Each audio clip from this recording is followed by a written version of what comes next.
Welcome. Thanks for joining me for your in-depth weekly horoscope for week commencing the 23rd of March for the Sun or the Ascendant.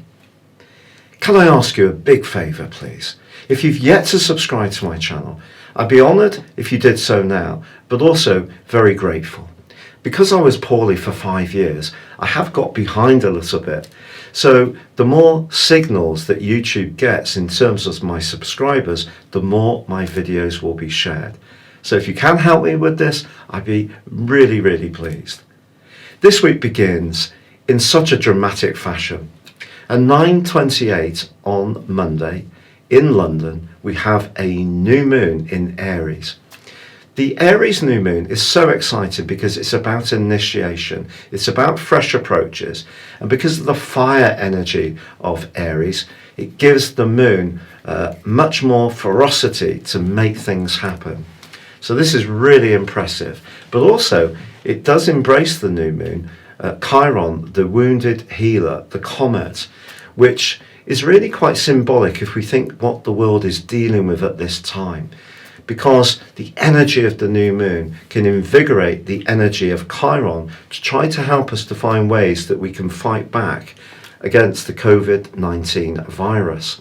Now that may mean that we all have to adapt and change our personal approaches, but there are going to be some collective things we may need to do as well. And this new moon's broad alliance with Saturn in Aquarius is brilliant because Aquarius energy is about the group. So Saturn, having moved here, is concentrating our minds on how we need to support and collaborate with one another. However, there is a more testing angle to this new moon, which comes in the guise of the North Node. That notional point, which is very much to do with the emotional direction of travel that we're currently in the sign of Cancer through to the 4th of May. And it's possible that if we do set our intent on this new moon to achieve something positive, it's important that we're not out of sync with our own instincts and emotional needs. So starting something new, we just need to be mindful of our environment and how it feels. Talking of how it feels, if you are meeting someone for a first date, the first half of this week could really be quite seminal because Neptune and Venus forge a quite beautiful link. Or you could find yourself having a lovely moment of unity with someone, a friend, a family member. It could be very beautiful.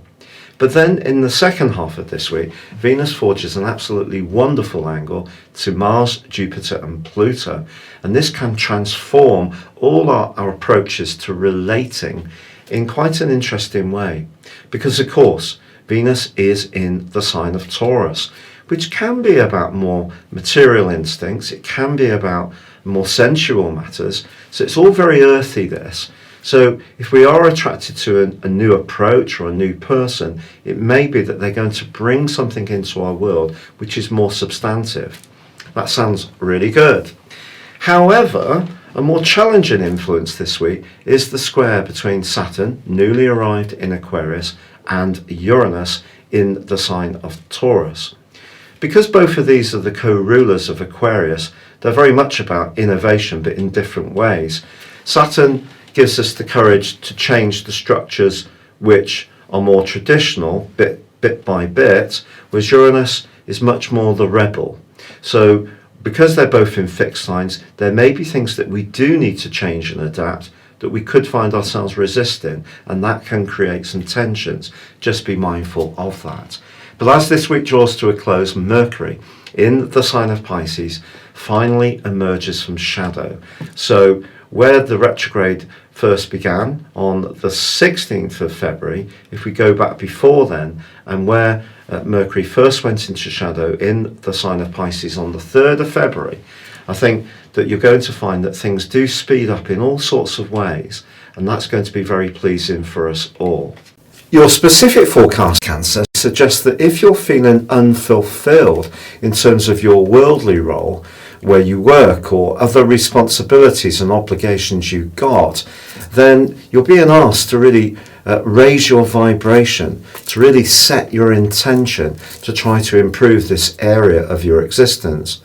For example, if you're doing a job which is not very rewarding, you don't feel appreciated, there's no recognition, then keep your eyes peeled of where you could relocate and get the kind of satisfaction that you really crave. And you may surprise yourself this week by being a lot more competitive in terms of how you interact with life. But also with Venus forging a magical link with Neptune and also a fine link with both Mars and also Pluto, this can be a time of transformation around your associations, group interests. So it could be someone who's quite close to you already, or somebody new who comes into your orbit who can give you a lot of encouragement to reach your true potential when it comes to work, goal setting and success. It's been a real pleasure being with you. Thank you so much for having watched your weekly video. As I said before, I'd be so grateful for those subs, likes or comments. And also, if you'd like to subscribe to my monthly astrology magazine and regular mail outs, please click the link below. You can also get your free daily horoscope in so doing, or you can order your 12-month personal horoscope based on your time, date and place of birth. And you get your character analysis with this in a deal where you get 30% off. Or you can choose to have a one-to-one with me personally. Thank you so much.